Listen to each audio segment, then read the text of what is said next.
DreamMachine. My name is Arun.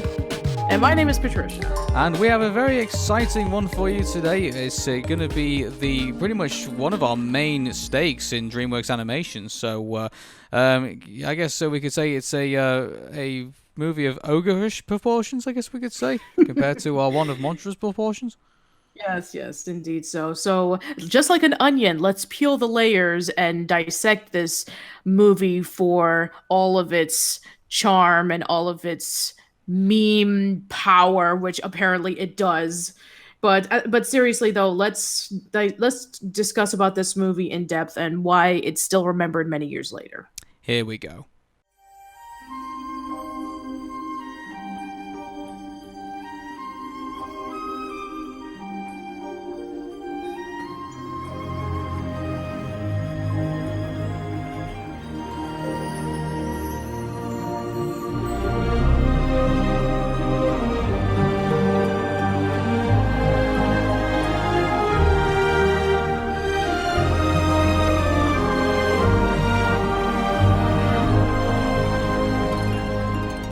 Somebody once told me the world is gonna owe me, and I'm gonna review this film in 17 years' time.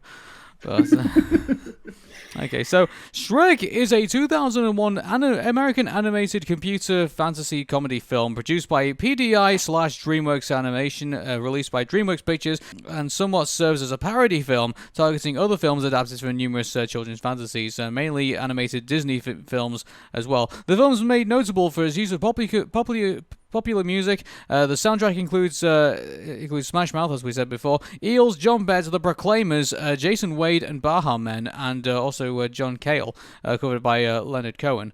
This film definitely was the start of something even bigger, I think, as well. And dare I say, it was also the kind of like the life raft, I think, for Eddie Murphy to get back from basically what was a pretty horrible group of movies at the time that he was going through. Yeah, pretty much so. So yeah, this movie went through so believe it or not, an almost disastrous production. This movie was originally supposed to be a mixture of stop motion with animation, but it turned out to be awful. And then they decided to switch over to CGI. And believe it or not, Chris Farley was originally going to be the voice of Shrek, but due to his untimely passing in 1997, they decided that they were going to cast Mike Myers instead. And I would highly recommend that you check out the Did You Know Movies video on the makings of Shrek and how it was essentially the anti-Disney. Because, as mentioned in the Ants podcast, Jeffrey Katzenberg, who formerly worked in Disney, felt like he was unappreciative with all the stuff that he did for the company because he was mostly responsible for giving us the Disney Renaissance era. So after he left, he did DreamWorks, and this movie was supposed to be like a middle finger for Michael Eisner, who was essentially the inspiration for Lord Farquaad and pretty much just made fun of the Disney formula. And there's also a video of recordings of Mike Myers as Chris Farley as Shrek. And if you actually watch it, it's pretty different than what would have been later on. So I would say that if the movie would have continued as planned, Shrek would be completely different as we know it now. Yeah, and in a way, I think, Shrek, the way that it was conceived, I think, let's face it, it was a bit of the fact that it came from somebody who felt a bit cold-hearted about what happened with him at Disney, it is kind of a bastard child in a way. Because, in a way, it's, because, let's face it, there was another film which I saw, which also had some kind of mean-spiritedness towards other products at the time, and that was, not at that time, but I do remember another one that kind of, had that feeling in a way, and that was Food Fight. And, you can probably imagine how disastrous, when you have a production that kind of starts in that way, and then all sorts of shenanigans happen behind the scenes. I mean, dare I say, maybe there should even be a biopic about, I said there should be a biopic about how Toy Story first started out, all the trials and tribulations and things like that. Maybe there should be one for Shrek as well. Like how Oh that got man, off the ground. absolutely. Like the story behind Shrek is very, very massive. Like you can go into this, the beginnings of Jeffrey Katzenberg when, he left Disney. Steven Spielberg purchased the rights to do an adaptation of the book, and there went through many changes of like animation styles, and then with Chris Farley switching over to Mike Myers. Mike Myers originally did a Midwestern accent for Shrek right before switching over to a Scottish accent, which looking back on it, it sounds very similar to Fat Bastard from Austin Powers. And also, it's like you said before, it pretty much like brought back Eddie Murphy's career when pretty much the only thing that he was doing that was somewhat decent was Mulan. And basically, from my friends Y Boy and Nero from Toongrin, they did an entire month of discussing the four Shrek movies, calling it Shrektember. And one of the things that they discussed about in the first Shrek movie was that they wanted Prince of Egypt to be their magnum opus, and anybody who didn't exceed expectations with their work, they went to work on Shrek, which was basically like their bastard child, like the movie that nobody thought was going to be a success. But very similar to The Lion King and Pocahontas, in which they wanted Pocahontas to be the big hit and The Lion King was their B project, it was a huge reversal in which Shrek became a massive hit. It had $10 million less of a budget than Prince of Egypt, yet it made $100 million more than Prince of Egypt. Yeah. And so shall we go into why we think this happened? And Yes. So Shrek is a green ogre who has always enjoyed living in peaceful solitude in his swamp. Then finds himself that it has been disrupted numerous times, either by angry villagers or by other interferers as well. And soon he becomes infested with other fairy tale creatures, including Pinocchio, the three little pigs, Donkey, and are forced into a swamp by the order of the obsessive and fairy tale hating Lord Farquaad. And so, yeah, I think the start of this was actually very good. Like the fact that they had like the whole storybook thing that they started off with, which has kind of been a starter for most animated films at the time, and then all of a sudden it cuts to Shrek in an outhouse, and like I mean, it basically that's how like Snow White started. That's how Sleeping Beauty started. That's how Cinderella started. That's how Beauty and the Beast started.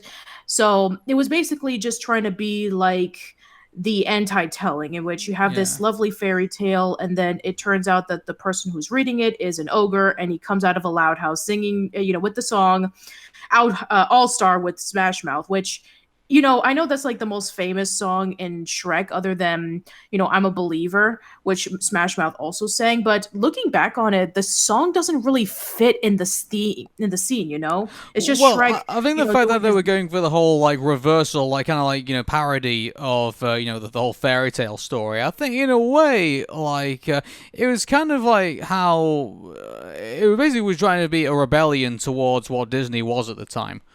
And, sure.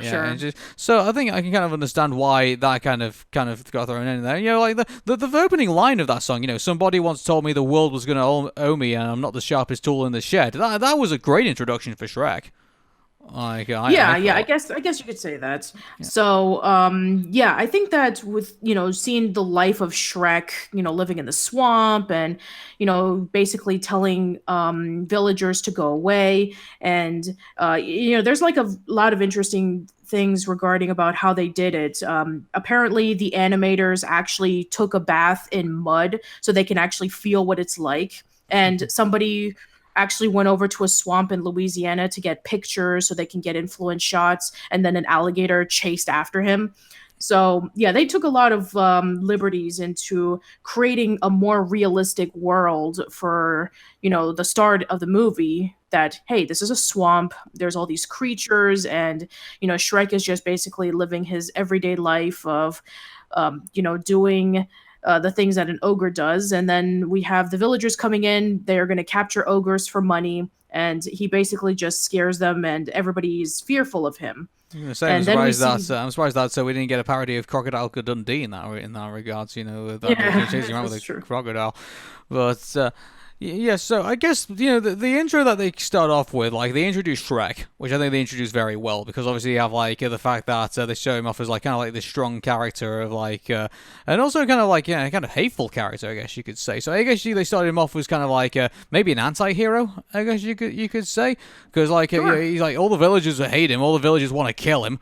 And it's like I love the fact that they suspect that you got to be careful with him because he might eat your bones with your bread, and then he says and then he comes out of nowhere and says, well, actually that might be a giant.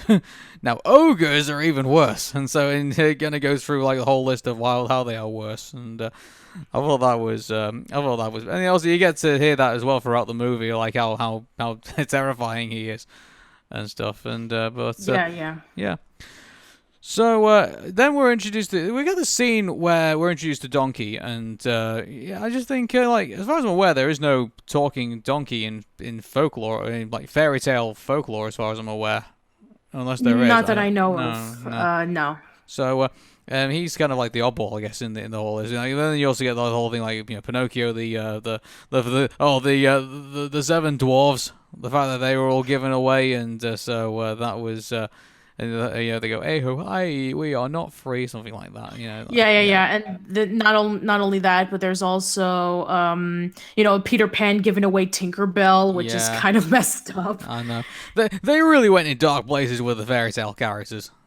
Probably the worst one, hands down, is the Three Little Bears. And what happened to the Mama Bear? Yeah, I actually missed it the first time.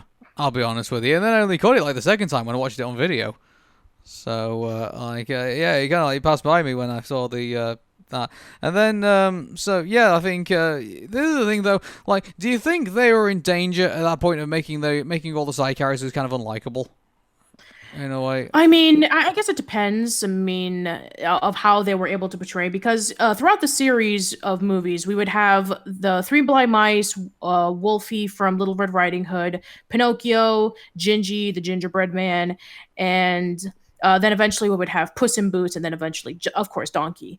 So, each of them have some distinct personalities, and, a lot of them, they're really not very important to the plot per se. They're just kind of like there as cameos to ease the jokes, ease the tension of, whatever drama's going on.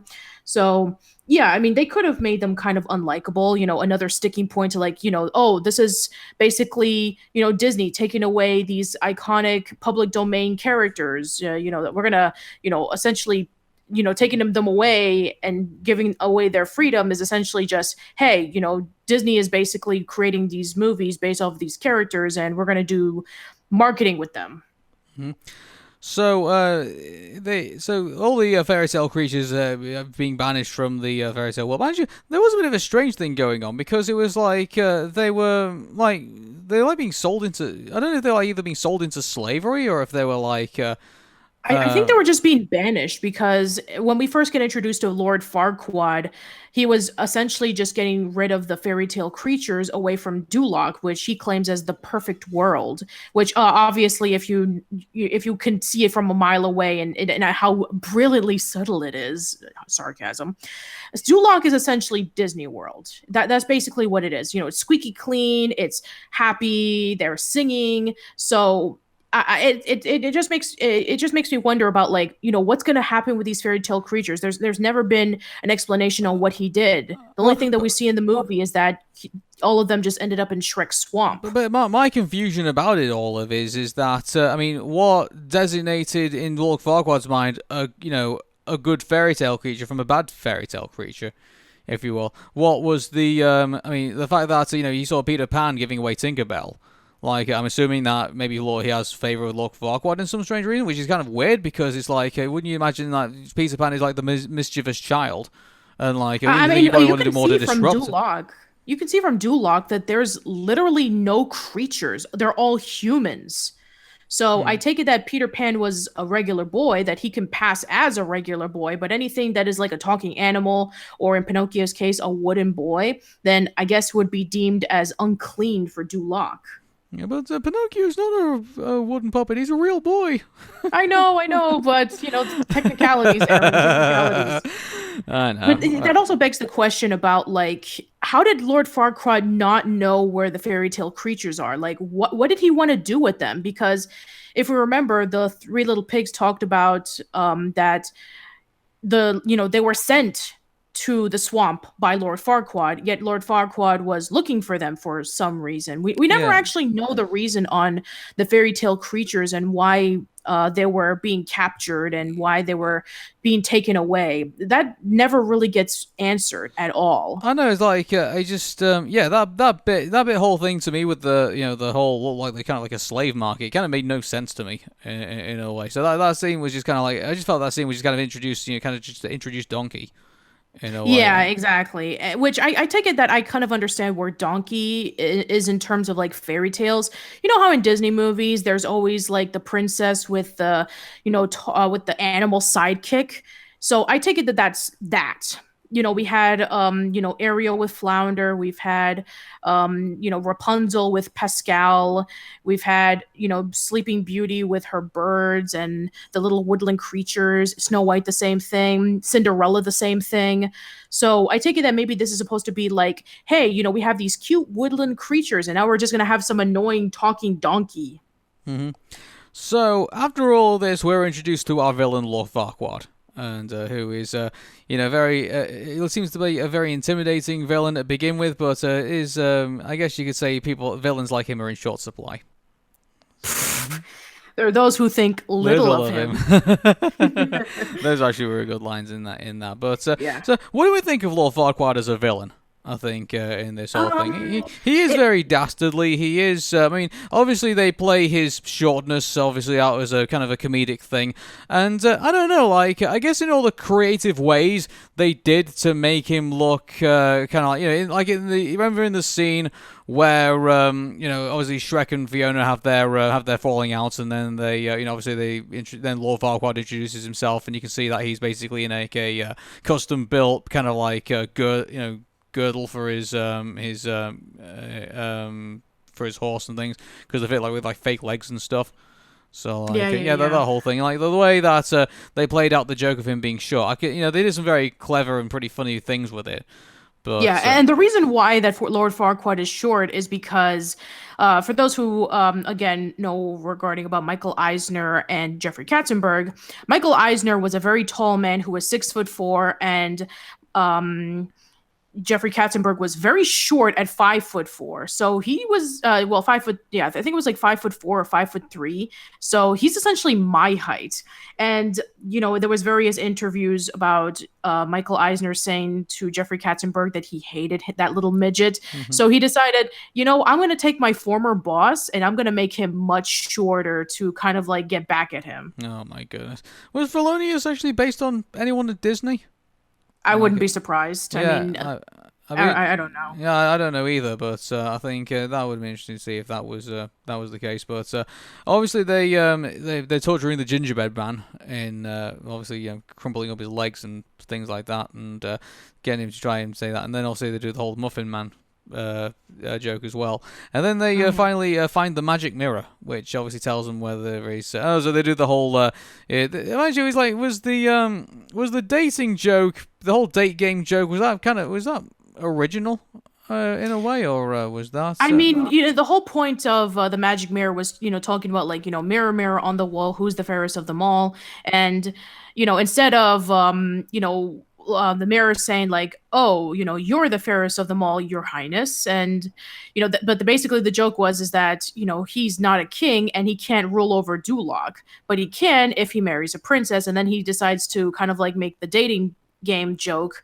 about Cinderella, Snow White, and then eventually Princess Fiona. That plot point I found confusing, because if Lord Farquaad is the guy who's like in charge of like his castle, I guess you could say. I mean, was there like a hierarchy over Duloc, over Lord Farquaad? I don't really know, because we were never introduced to like a king of Duloc, or we were never introduced to like the fact that maybe Lord Farquaad had like a father or an older brother who was taking over. I mean, we just only saw him. So I'm actually really curious. I mean, if they would make the argument that, we would learn later on that Princess Fiona was, the princess of Far, Far Away. So maybe Lord Farquaad wanted to take more control of the land, not only being the Lord of Duloc, but maybe Far, Far Away, which is a powerful kingdom, then I can see that. I can see that he wants to take over everything. Yeah, but then technically that wouldn't still make him king. That would make him a duke. I would have thought. Yeah. So yeah, the whole hierarchy, I think, of Duloc is very confusing. I think. So we essentially have two very confusing and very unfinished plots with Lord Farquaad that pretty much just doesn't really make a lot of sense when you look back on it. The whole fairy tale creatures doesn't really get a clear-cut answer on why he's doing it, and him being a lord of Duloc and not a king, it just builds up a whole bunch of questions. I know, like that's we're not off to a good start, are we? We're pulling on all the flaws there, I think, of this film. So Shrek's obviously frustrated with all the animal, fairy tale creatures being in his swamp. So he pretty much says that their welcome's officially run out, and he's going to get them back to where they came from. And inadvertently makes pretty much an inspirational speech of how he's going to save them all from living in the swamp. So and he takes Donkey with him, and obviously go off in this on this buddy adventure.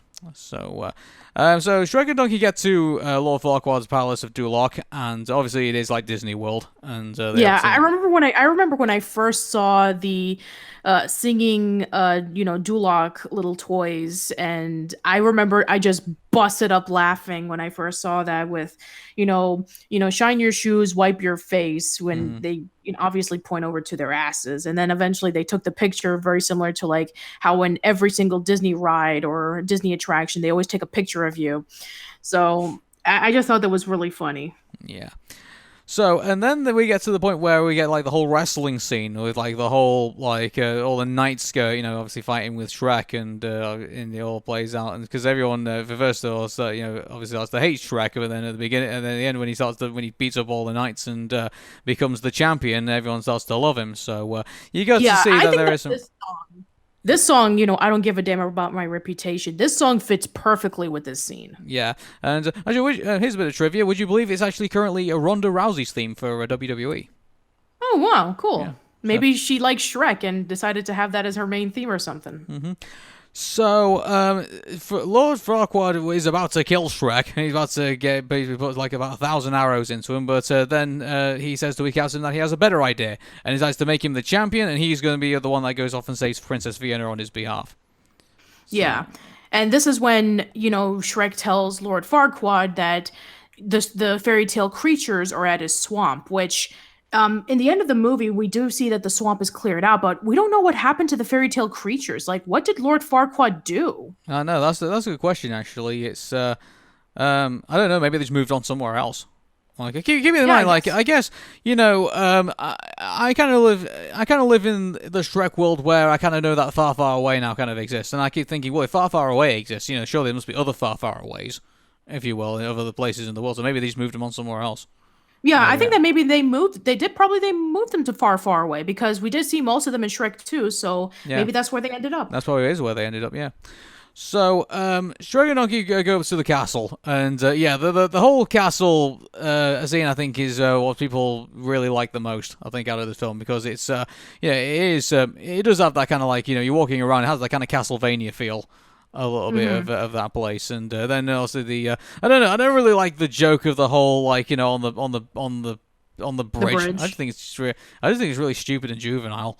Yeah, it is pretty stupid and juvenile. I mean, when you first see it, it's pretty hilarious that Donkey would be scared and then Shrek would be like teasing him. But looking back on it, it's pretty dumb. Mm-hmm. It's like, I get what you're trying to do, Shrek. You're trying to get Donkey to cross the bridge and he's scared, but I'm sure that you could have done it in a more clever way. Yeah, and also the Babe reference was awful as well. Like, do you remember that? Oh, yeah. That'll do, Donkey. That'll do. Oh, my God. So, these guys just shoved in the references to a kid. Although I do like the joke that comes afterwards. It's like when Donkey asks, "So where's this big red pain in the neck anyway?" And then Shrek says, "Waiting inside for us to rescue her." And then Donkey says, "I was talking about the dragon, Shrek." I thought that was pretty funny. Yeah. So, Shrek and Donkey. So Shrek and Donkey go into the castle, and they get split up, I think, at one point because yeah, they do because Shrek tells him to find some stairs, and then that's when Donkey finds the dragon, and Shrek finds Princess Fiona. Yeah. So, so Shrek finds Fiona, and then he realizes he has to go save Donkey from the dragon. And actually, it's quite hilarious when Fiona says, "Oh, wait, you didn't slay the dragon?" It's like, look, he's on my to-do list. It's like, it's like. So there's that bit, and then I don't know. What do you think? That's this. I think it was a good twist with the dragon when they reveal that it was actually a girl dragon. And yeah, definitely, because it could have been really easy that the dragon would have been very vicious, and no, it turns out that it's a female dragon, and she's swooning all over Donkey, which again is a very nice twist. It's like if what would Maleficent be like if she was a lot more kinder, because she turned into a dragon at the end of Sleeping Beauty. So we have Donkey just basically giving her compliments, and he's trying to calm her down enough for Shrek to save Princess Fiona. And then we have Shrek and Princess Fiona's introduction, which is pretty hilarious because you would think that, she's actually getting ready for a kiss. We see, her trying to get the flowers, and she's pretending to fall asleep. And then Shrek comes by. Instead of kissing her, he just like shakes her and wakes her up. Yeah, I just realized that anywhere in the Shrek universe, is Maleficent ever parodied? I think in. No, actually, I mean, we do know. I think maybe once when they were talking about like, Sleeping Beauty, and I got the I wanted to get the the child and put her finger in the the spindle, but I don't. I mean, not like Maleficent, but more like just the evil witch of Sleeping Beauty. Mm-hmm. Yeah. So they save Princess Fiona, and they do this whole action scene where they tie up the dragon by using the chains around its neck, and then obviously they get away from it, and but then for this entire time, Princess Fiona has not realized that, so she's actually been rescued by an ogre. Yeah. And so so there was that bit, and so then they're obviously having to Shrek. So Fiona doesn't want to go. Because Lord Farquaad hasn't rescued her, and Shrek grabs her anyway and drags her along, over her shoulder.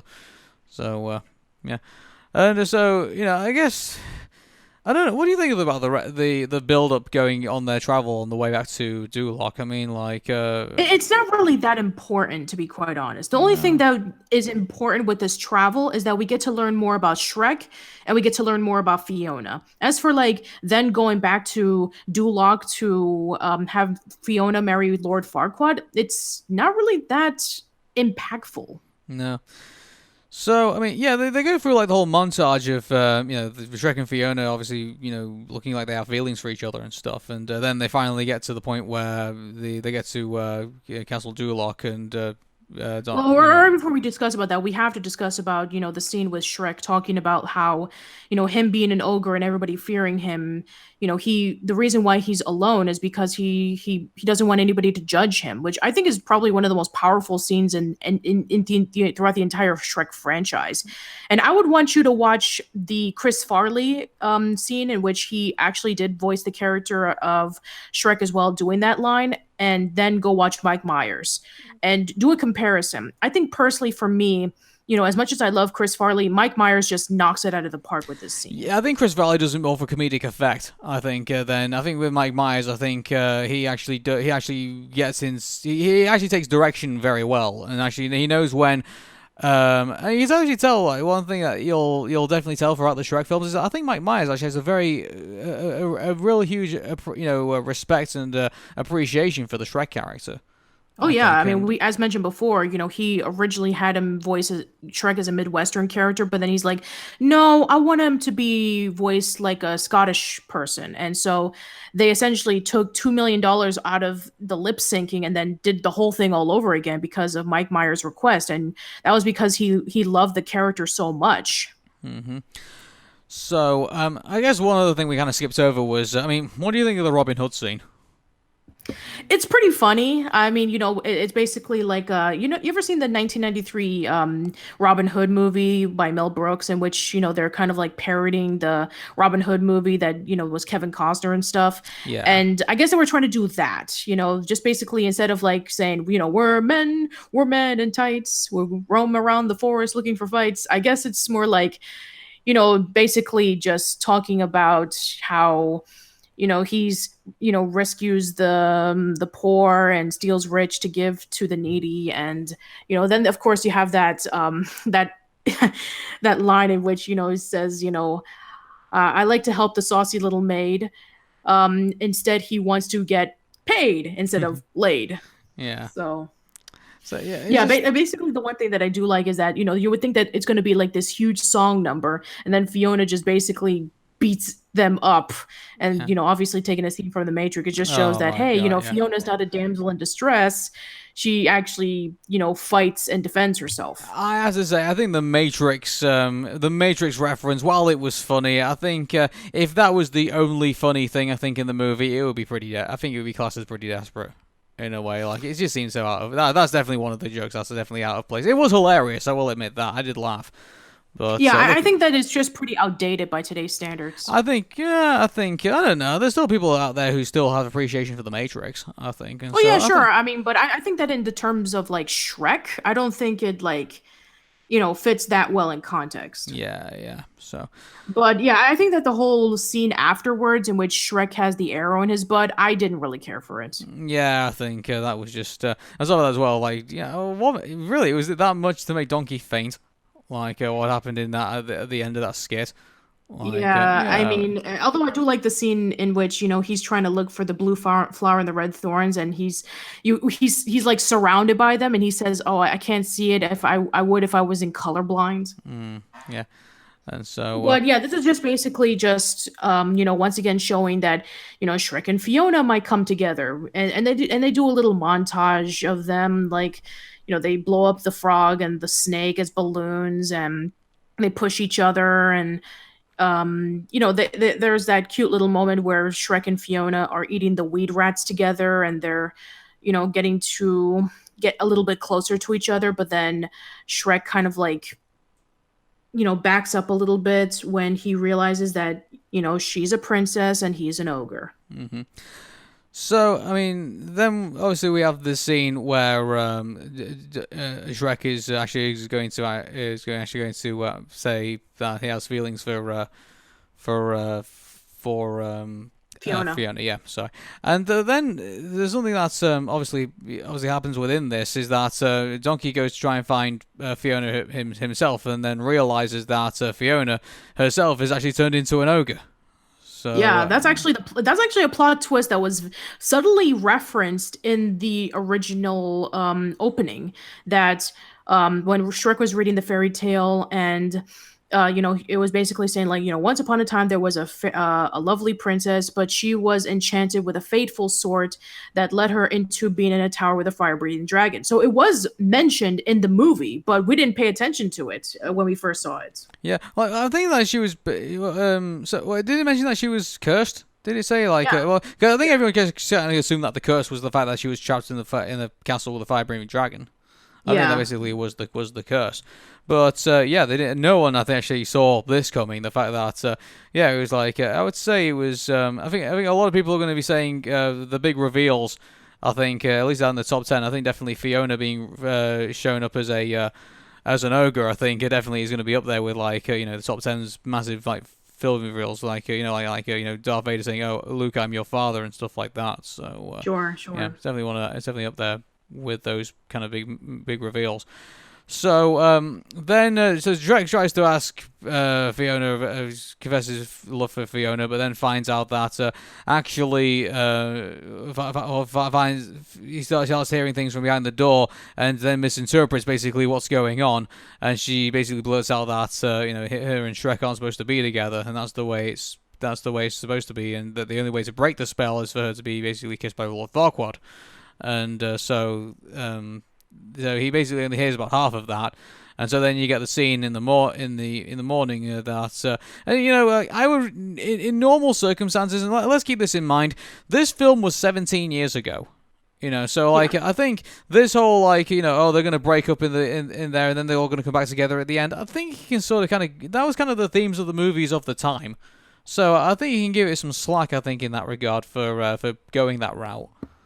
I think. Yeah, it's understandable because he basically has a crush on Fiona. We saw earlier in the movie about him wanting to get closer to her when they were eating the wheat rats and they had that montage together. And so he thought, hey, I'm gonna talk to the princess and tell her how I feel. And then he hears the conversation about like, oh, I can't fall in love with Shrek. The only way that's gonna make me happy is if I live happily ever after with Lord Farquaad.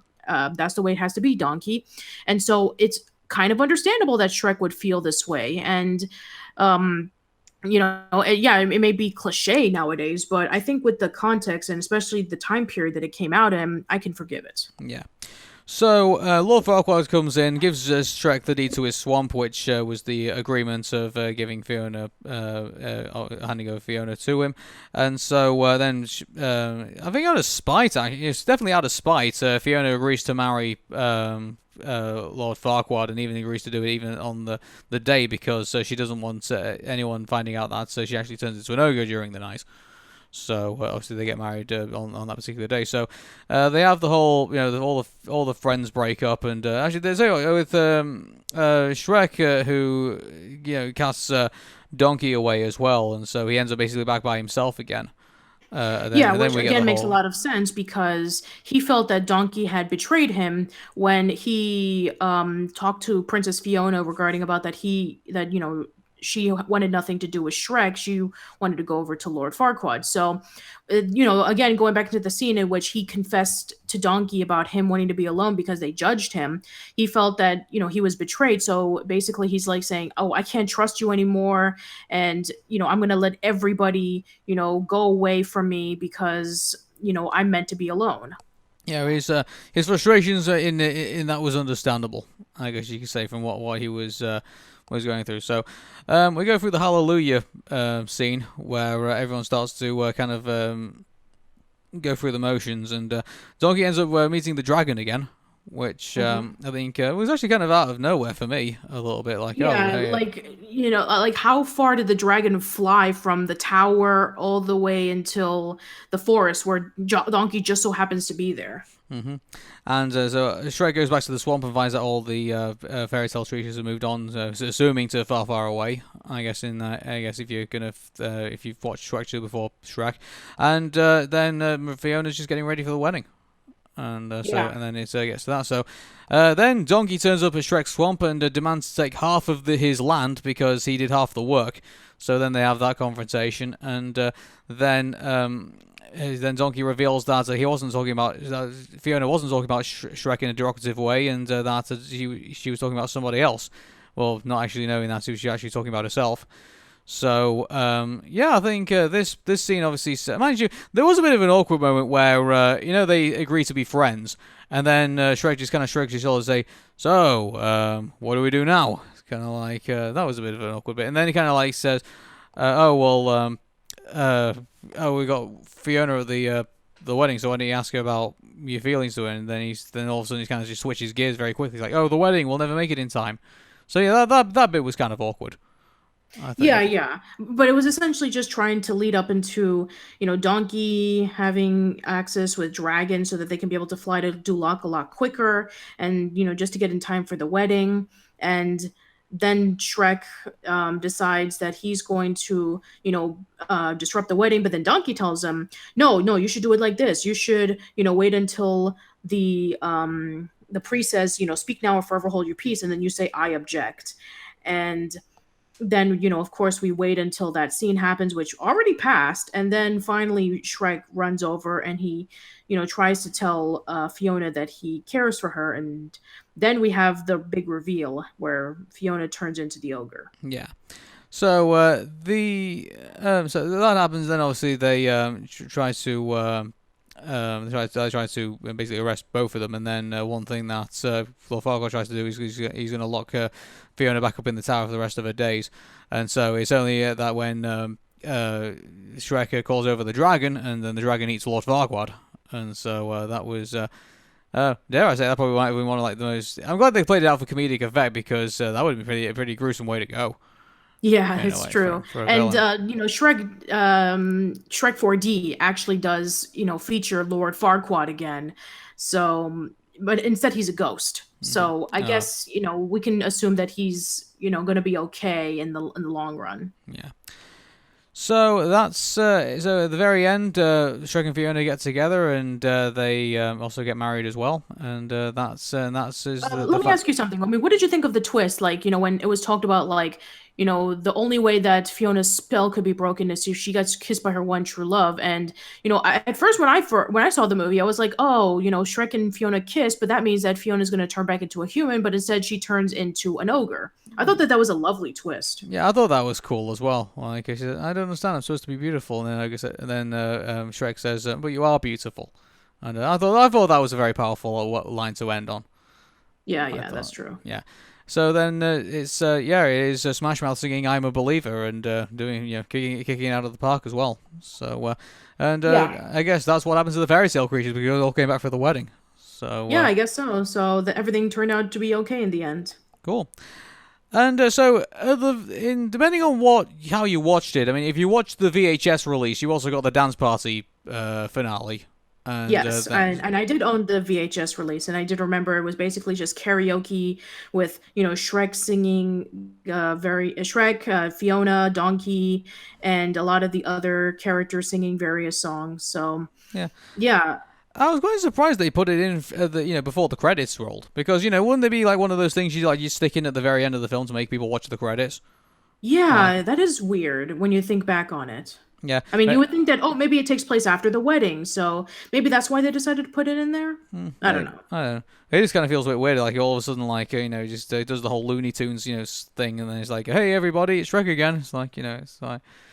Yeah, just okay. So that was the I guess maybe they didn't. I mean, I could see like like a DVD feature like the Fairy Idol, which we'll discuss. I know I'm far away Idol. I'm sorry, Fairy Idol. That's Fairly Odd Parents. Yeah, we'll definitely talk about that when we get to Shrek 2. Yeah. So at the very end of it all, would you believe the budget of this film was only $60 million? Yeah, that's 10 million less than Prince of Egypt. And it's far lower than Monsters vs. Aliens, which I know there was 3D technology involved in it, but I mean, let's just put this into context. I mean, Monsters vs. Aliens barely pulled nearly barely pulled like 4 times its budget. Look at Shrek here. $60 million budget, worldwide box office, $484.4 million. Exactly. That's why Shrek became such a phenomenon because it pulled in so much money. It got people to watch the movie so many times. I admit, I'm going to say this, I saw the movie in theaters 4 times. Yeah, it was definitely a big deal. And also in regards to awards, it was the first ever Academy Award for Best Animated Feature. Yes, it went against Jimmy Neutron, Boy Genius, and Monsters, Inc. And Shrek won. Which, you know what? Looking back on it, I can definitely understand why. Because we did mention this in the the El Dorado podcast, where we were discussing about the year 2000 in terms of like all the movies that it came out, and pretty much there was not a lot of good movies. And the biggest movie that came out of it was Dinosaur, that one movie that pretty much nobody remembered. Yeah. Well, guess what? 2001 was a pretty bad year for animated movies as well. It's not, in fact, I can talk. I actually have the list. Would you like me to read it? Okay, let's see what happened in 2001. Okay, so again, numbers 9 and 10 do not count because they're both anime movies, but number 10 is a tie between One Piece, Clockwork Island Adventure, and Digimon Adventure 2, Revenge of Diaboromon. Well, in defense of One Piece, and I mean, One Piece didn't really become much of a phenomenon until kind of like years later. I don't think. And I guess in defense of Digimon, it was kind of the thing at the time. Kind of the same way the Pokemon movies were kind of the thing at the time. I Yeah, guess. yeah, that's true. Okay, and number 9 is another Doraemon movie, Doraemon, Nobita, and the Wing Braves, which again we didn't get in America. Yeah. Okay, here we go. Number 8, Recess School's Out. Yeah, that was more of a straight to DVD movie to me. Like when I first saw it in when it was being announced for theaters, I thought, wow, they're gonna have to make this pretty epic because you're talking about taking the kids outside of the playground pretty much and putting them in Yeah. this epic adventure. And the adventure we got, it was a straight to DVD kind of deal. Really, Yeah, it but didn't belong in admittedly, theaters. yeah, but admittedly, I do like it. I will even admit I like it even better than Hey Arnold the movie. Yeah, wouldn't it have been better if it was like I think Recess School's Out, and I think it needed to be more kind of like the Rugrats movie, where you're literally taking the when the Rugrats movie they took the babies right out of their environment and put them in somewhere else. Like Exactly. like that's I what they think needed that to do. would definitely benefited from it. That's what they needed to do. I mean, like they needed to take like the recess gangs, like I don't know, Mexico or something like that. Take them something like way out of their comfort zones and kind of challenge them as characters. Kind of like what Hey Arnold the Jungle movie did with the Hey Arnold gang. Like take them way out of the neighborhood and take them into like a whole into an entire jungle.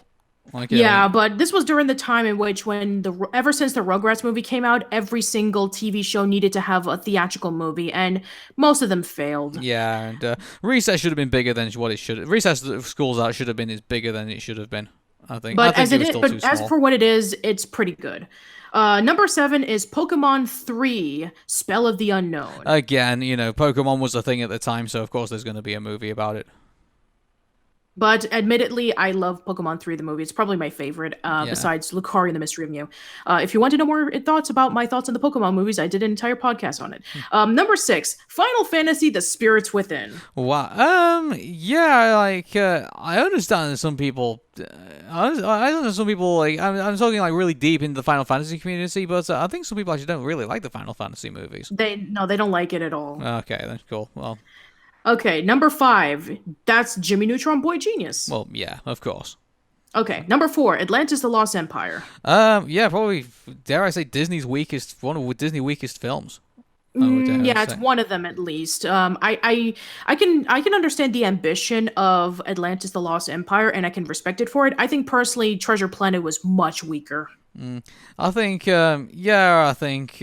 mind you, I love the concepts of them though. That's the thing. Like, I like the idea of Treasure Planet. Like, but I think it needed to be more like, I think it needed to be more gritty. I think than it actually was. Me too. I think, and Atlantis was supposed to be a lot more gritty as well. But unfortunately, they felt that it was a little bit too restrained for Disney. I mean, I'm talking about Atlantis. Like they wanted to do a lot more darker things, to lead it more towards an This is the older thing, audience. then Disney don't do it. Hand it to Buena Vista and let them produce it, and then just keep doing your Frozens and your whatever, like all your princess movies that you want to farm out to people. Exactly. I reckon if Atlantis: Lost Empire and Treasure Planet were far more adult oriented, say they were like the Animatrix, like I reckon they'd be far more celebrated than they are now. I reckon. Sure. And this was like the beginning point of Disney's, dark age in terms of like a lot of the movies that they released before, Princess and the Frog and Tangled and Frozen were pretty much either box office failures or they were pretty overshadowed by all the DreamWorks and Pixar movies. Agreed. Okay. Number 3 is Spirited Away, which that movie did win for Best Animated Film in the foreign films department. Yeah, and also, by the way, we will be talking about the movie at some point. So, yes, well, I'm definitely thinking about we should do a Studio Ghibli podcast in the future. Yeah. Number 2 is Shrek. Mm-hmm. And number 1 is Monsters, Inc. Yeah, and it's kind of surprising. Mind you, here's the thing about this. Like, I understand that Shrek won the best nominated picture. I don't know. Putting Shrek up against Monsters, Inc., I'm not too sure if I would. I mean, I know Monsters, Inc. has a few flaws, but I mean, we've just talked out Shrek right now. We've seen some pretty massive storyline flaws, I think, Yes. in that movie. And yeah, okay, it was funny, but don't you think that Monsters, Inc. was a more put together movie than Shrek was? In terms of like heart, yes. Yeah, absolutely. Monsters Inc. It still has a lot of heart. Is a lot. It's definitely a lot more creative, and it's definitely in the sense of like a great dynamic duo. I prefer Mike and Sully over Shrek and Donkey, and of course the Boo was such an adorable character, and it really made you feel sympathy towards like the relationship between Sully and Boo. So yeah. However, Monsters University is a thing, and yeah, I mean I've we talked about our issues with that movie, and then of course we're going to talk about the three Shrek movies that came after the first one. So Yeah, yeah, at I least mean we can say, at least between Monsters Inc. and Shrek, at least we can say that at least there was only one other incarnation of the Monsters Inc. universe, while it was Shrek. Well, we'll get into that when further episodes of Dream Machine. But yes, yes. But as for Shrek winning the Oscars, you can definitely tell that this is the point in which DreamWorks were at their absolute prime. This is when DreamWorks movies were being a force to be reckoned with in terms of Disney. This is when the main competition, in my opinion, this is when it first started. The competition between DreamWorks and Pixar.